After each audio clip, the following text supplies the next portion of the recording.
Meron akong babasahing testimony ng kababayan natin sa loob ng kalahating buwan, ang kanyang maintenance sa kolesterol, ang kanyang maintenance sa kanyang blood sugar, ay naitigil niya na. Kalahating buwan sa pag-inom ng Alka-Life, sa pag-inom ng Lunas Herbal Capsule natin. Meron pa siyang sinend sa atin ng laboratory. Anyway, ito ang sabi ng kababayan natin. Magandang araw sa iyo kabayan. I-share ko lang yung pag-inom ko ng Lunas Capsule sa loob ng mahigit isa't kalahating buwan pala. 1.5 month. Bali, ang naubos ko, 3 bote ng Lunas Capsule, pero tuloy-tuloy pa rin ang pag-inom ko ng Lunas Capsule. Bali, pang-4 ko na bote ito, yung order ko na sa iyo kabayan. Ang laki ng pagbabago sa mga nararamdaman ko. Normal na lahat ang dati kong nararamdaman, kagaya ng kolesterol, normal na. BP ko, normal na.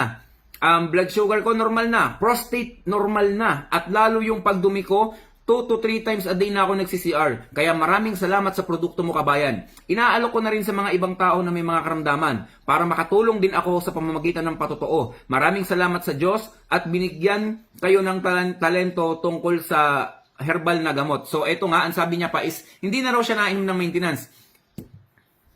Speechless na naman ako mga kababayan. Kasi, kumbaga, kung napapanood to ng mga kababayan natin na may mga karamdaman, wala ka ng ibang gagawin kundi subukan, no?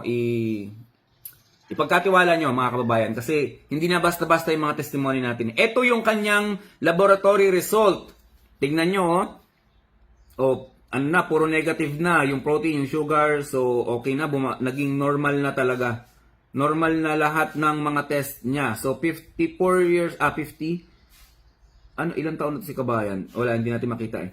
57 yata, no?